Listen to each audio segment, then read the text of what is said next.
Buenas tardes, amigos. No quería pasar por alto la situación existente en Ucrania para hablar de sus hijos ilustres, tanto artistas como deportistas, como científicos. Ucrania ha dado muchos valores que estaban integrados en lo que era la antigua Unión Soviética o vivieron o nacieron antes de que se diera la Revolución de Octubre, inclusive antes de 1905, que fue la primera movimiento insurreccional contra el zar. Los artistas notables son Svetlana Zaharova, que es una gran bailarina que ha bailado en el mundo entero.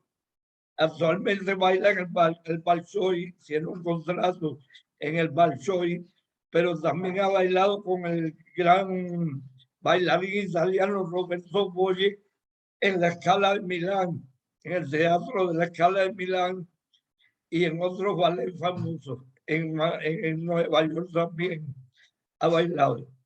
Aquí la tenemos en el primer cuadro, podemos apreciarla en La muerte del cisne, que es un famoso para ser una bailarina que ella interpreta maravillosamente. Es una lástima que tengamos la situación de falta de movimiento todavía en las exposiciones, porque yo quería haberles puesto el padre de ella con Roberto Boggi, que fue fantástico, del Swan Lake, del lago de los cines, porque ella se caracteriza por grandes piruetas, fuertes y balances interminables. Este es un caso de una bailarina que nació en el año 1979 en el pueblo de Lizuk, Ucrania. Ya a los 10 años, la madre la llevó al conservatorio de Kiev, Kiev, que es la capital de Ucrania, y a los 17 pasó al ballet de Kirov de San Petersburgo, antiguamente Leningrado, actualmente San Petersburgo, con la ilustre pedagoga Vaganova.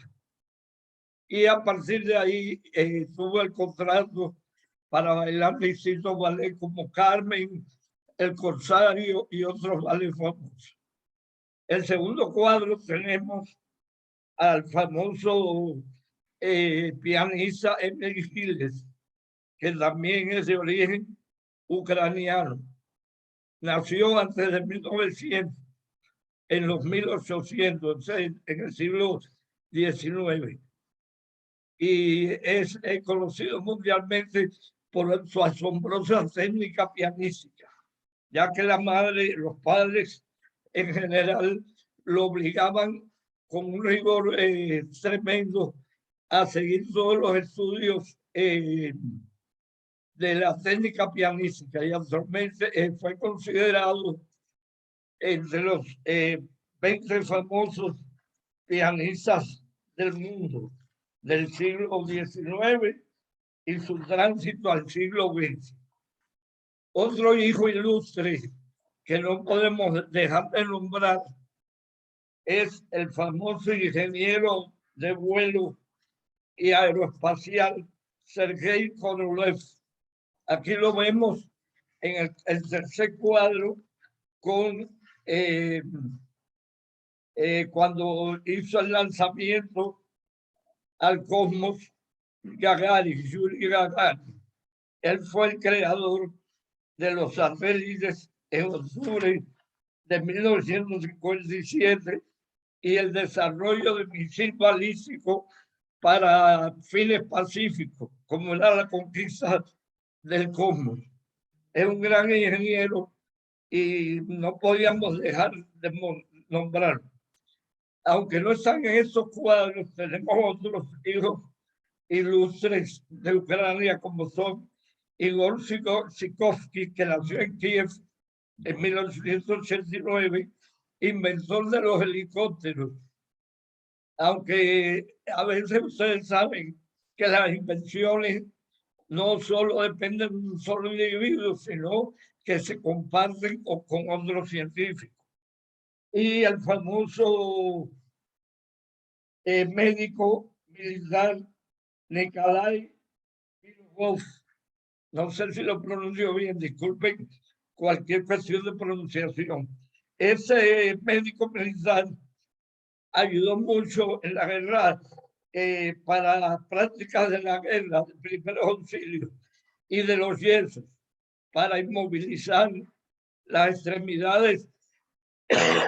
Perdón, estoy con el catarro malo ese. Para inmovilizar las extremidades inferiores y superiores. Creó técnicas de cirugía de campo muy usadas mundialmente, especialmente en los momentos de guerra, como es el actual en Ucrania. Bueno, yo quería mencionar algunos de esos hijos ilustres, aunque se quedan otros, como el propio presidente actual, está jugando un papel muy importante en la lucha de Ucrania contra el invasor ruso. La historia de Ucrania es muy controvertida y no se puede hacer verdaderamente una línea del tiempo, no solo en Ucrania, sino en toda Rusia. Es muy difícil llevar a cabo una línea del tiempo porque los territorios son tan grandes y están fronterizos con tantos países que sería muy difícil establecer con exactitud como sería en la propia Cuba o España, que son países más pequeños. Se pudiera hacer con exactitud una línea del tiempo de su desarrollo histórico. Pero fundamentalmente tenemos que la Kiev de Rusia, como es conocida Ucrania en la antigüedad, antes de la Edad Media nuestra, se fundó a partir de un conjunto de eslavas, de tribus eslavas, alrededor del año 800. Es una federación de tribus eslavas en el siglo IX, o sea, alrededor del año 800.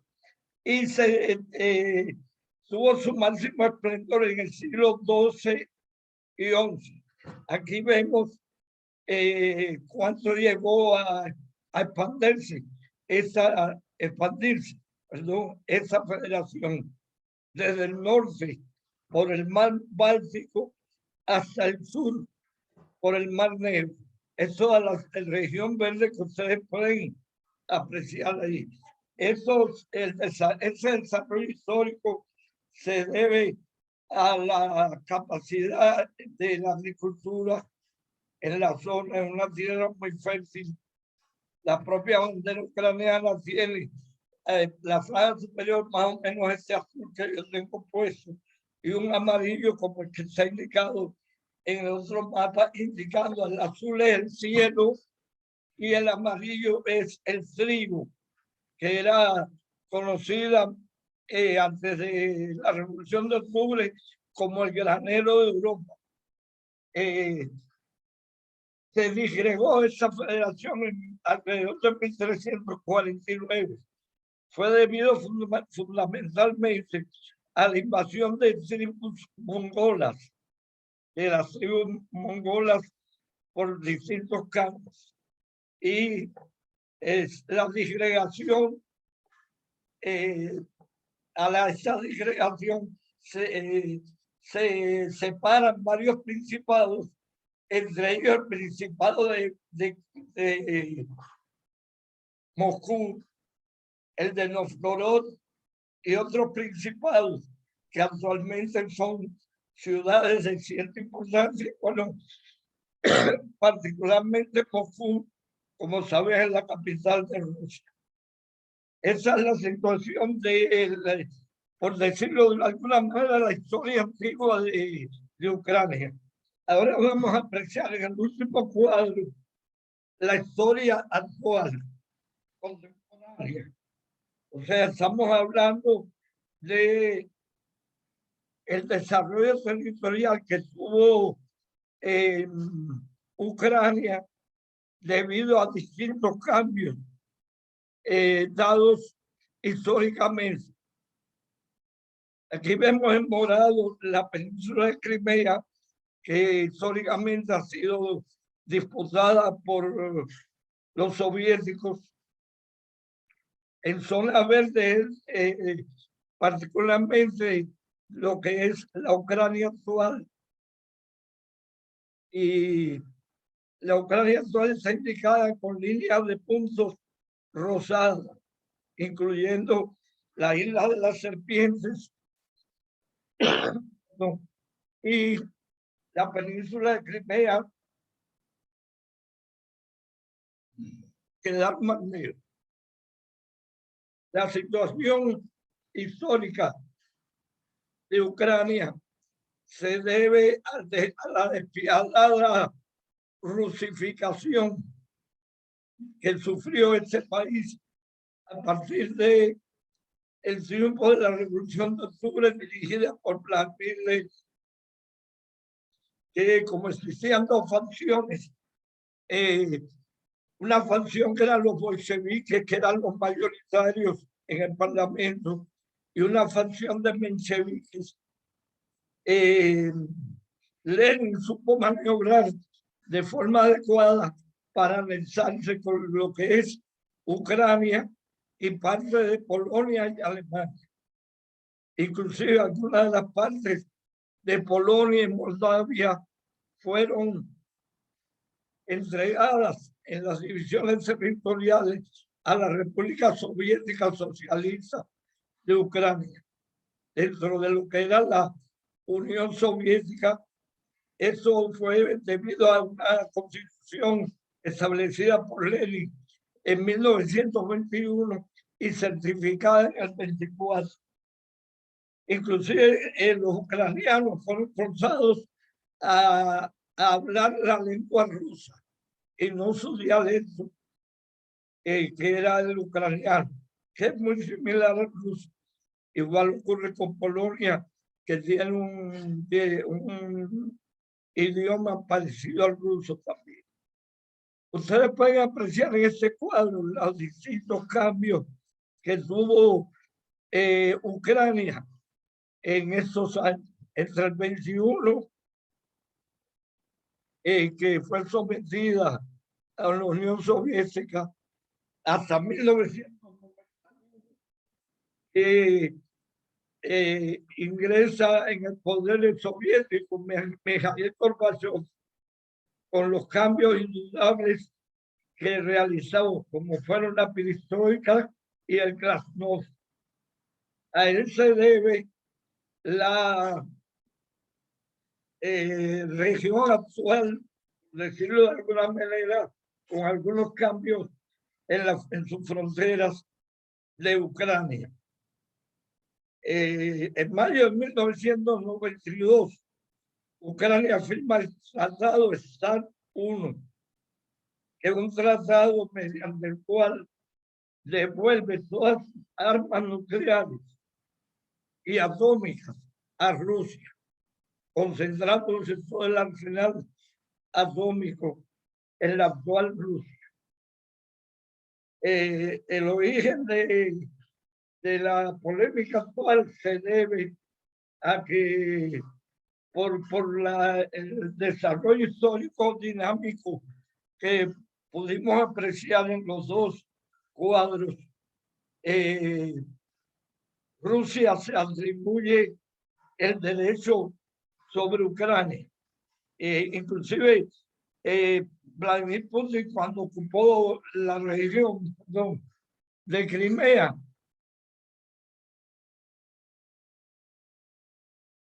planteó que Crimea era como tierra santa para ellos. ya que Vladimir Putin, después de terminar las reformas realizadas por Mikhail Gorbachev deja el poder, no lo quiere, sino por varios años solamente.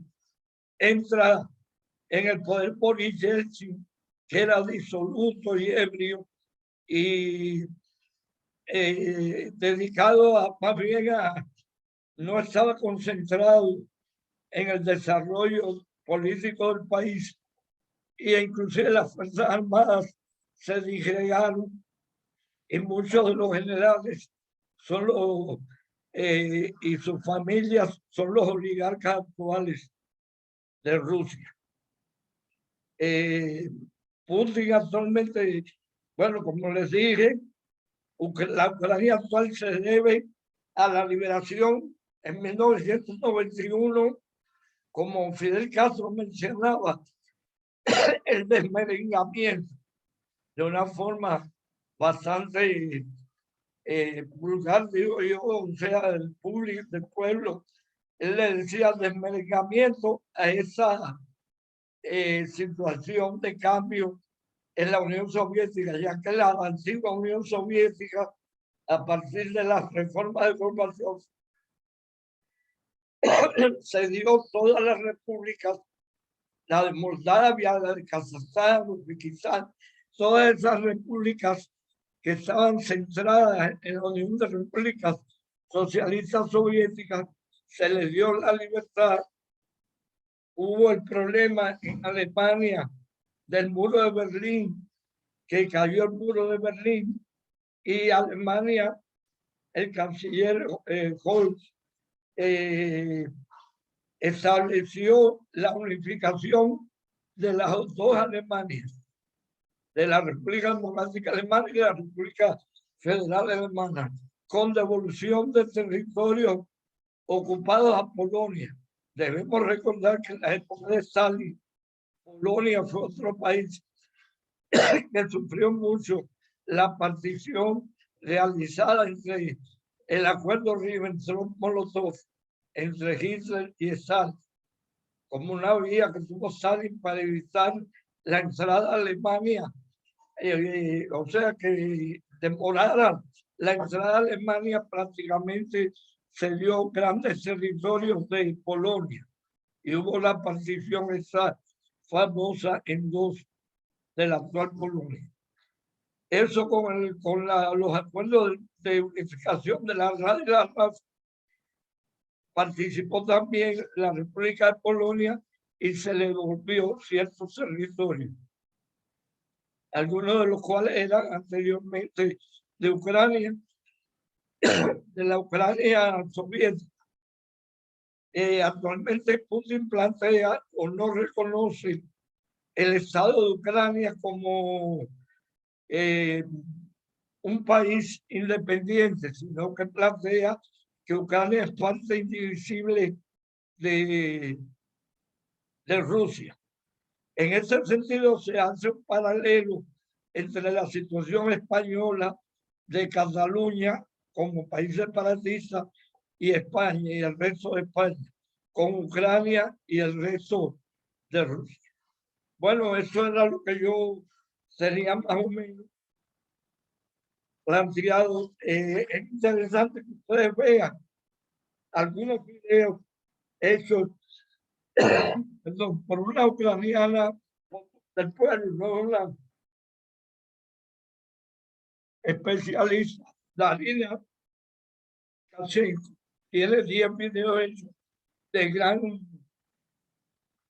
importancia porque es un termómetro de la situación actual que vive el pueblo.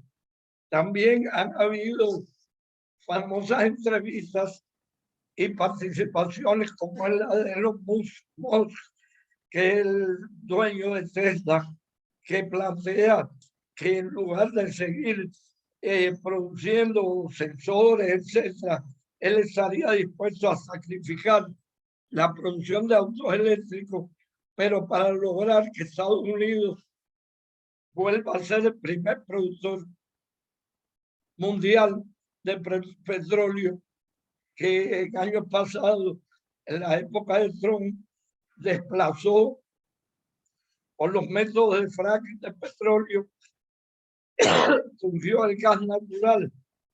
Y él planteaba que el gasoducto que quiera hacer Putin desde el Golfo de Finlandia hasta Alemania, que no debiera hacerse. Actualmente se suspendió. El actual canciller alemán plantea que ya el complejo anterior que tenían los alemanes de revisa, que hemos pasado una nueva etapa, y verdaderamente la guerra en Ucrania representa una nueva etapa en el mundo, correspondiente quizás, como dicen los astrólogos, con el problema de la era de Acuario. Bueno, con eso quería terminar la conferencia. Espero que les haya gustado. Y disculpen mi todo y mi movimiento.